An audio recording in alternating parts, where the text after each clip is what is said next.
Good day, teachers! I'm Jea Melissa Gebora, and today I will share to you the basic strategies for providing structure in the classroom. Are you excited? Let's start. Why the teacher should provide a structure in the classroom? If a classroom has a structure, it is organized, promotes safety for every learners, provides focus on learning, and foster development. Now, let's start to discuss the 7 basic strategies for providing structure in the classroom.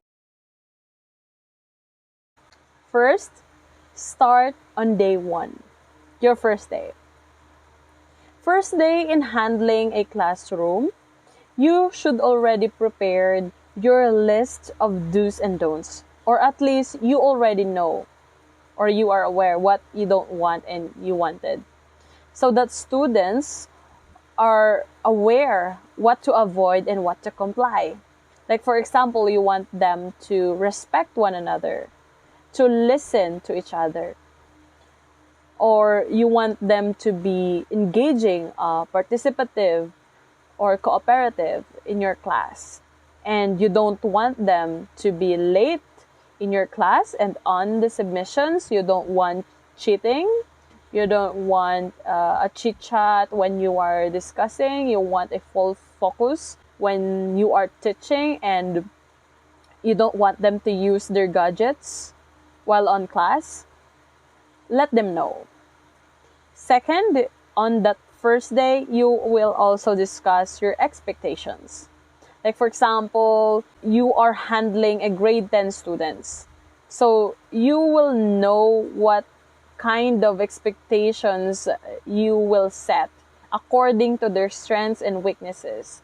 Like, this is grade 10. They have already a high understanding and respect towards you and the subject and towards one another. And also, on that very first day, you will also discuss the consequences to those policies that you are implementing. Like, for example, you caught them using their gadgets, you will confiscate it. Or, for example, you find them cheating, you will invite them to the guidance office. Or if they came late to your class, they will stay outside until your class is dismissed.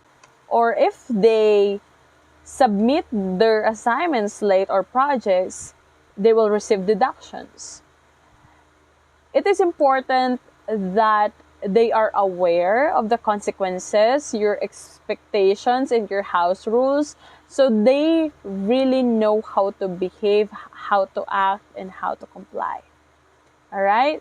So that is the day 1. Start on the day 1. Settle everything that you want them to know.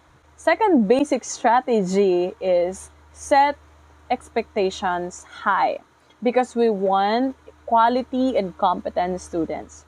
As teachers, we are here to challenge them academically, their performance, and their behavior inside and outside the school.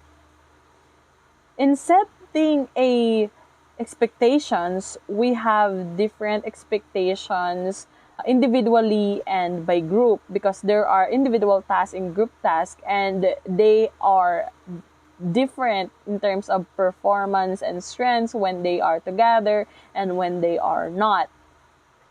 And in setting the expectations high, we should consider it if it is realistic or attainable to students. So make sure that we set high expectations, but it is realistic and attainable based on the strengths and the capacity of the learners. Third basic strategy is hold students accountable. Let's make our students be responsible. Like, for example, they cheat, we won't tolerate it. We will communicate with them and settle the issue. We won't let it pass, those unethical decisions they did. or the actions they've done. Let's settle it so that they will learn, and we will educate them that should be corrected because this is not right. And in settling issues like this, we should be fair but tough in our principles, in our policy, that those are unethical actions should be punished, should face the consequences. And let's keep our line open to their feedback. Let's listen to them and take it into our heart. And let's use that to restructure our classroom. Like, for example, they were able to do it because we also have fault in arranging our classroom setup. So due to the arrangement of our chairs, they were able to do the cheating. And so we will restructure our classroom to avoid that kind of scenario to be repeated. So again, number 3, hold your students accountable. Let them be responsible in their actions. 4th basic strategy is keep it simple. One step at a time. Because we don't want to overwhelm our students. Those high expectations, policies, and everything. Let's only keep those fundamental and effective approaches to support their growth and development. And in terms of attaining the goal, let's start with simple to complex, so that students will acquire first those basic elements or basic skills that they need to be able to accomplish the next goals, and so on and so forth. So they will be equipped to fulfill the next task if they already acquired those fundamental skills on the lower level.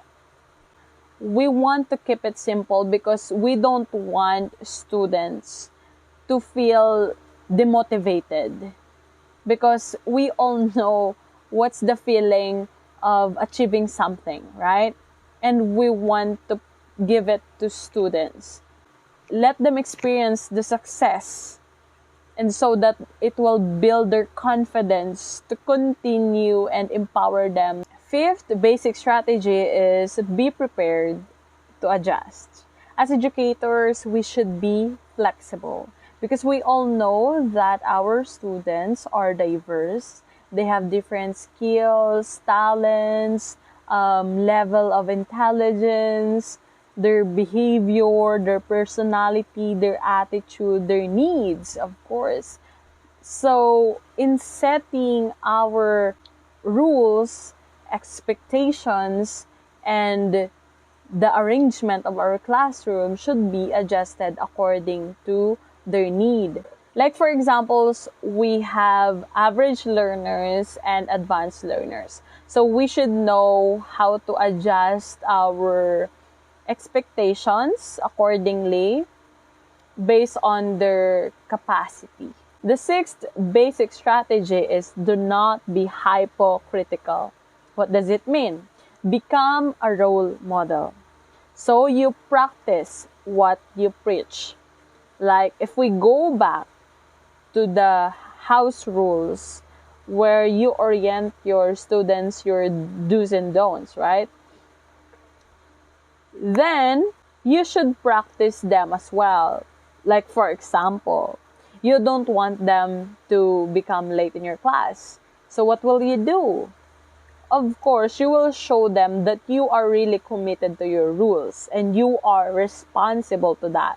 You will go to your class as early as you can, and so your students will do the same. Our last basic strategy is build a reputation, and it comes with experience. As an educator, we should be immersed with workshops, trainings, and practice teaching so that we can build that experiences and learn from it. we will acquire the different techniques, different strategies, which are effective, which are not, and we can apply it to our classroom so that we can be an effective teachers. So over time, as we teach a different classroom, different set of students, we are developed, and so we become skillful, and in the long run we can acquire the trust of the institutions and the students as well, that we are credible teachers, that we are professional in our craft, and we can provide them high quality education that they deserve. 7 basic strategies are: first, start on day 1. Second, set expectations high.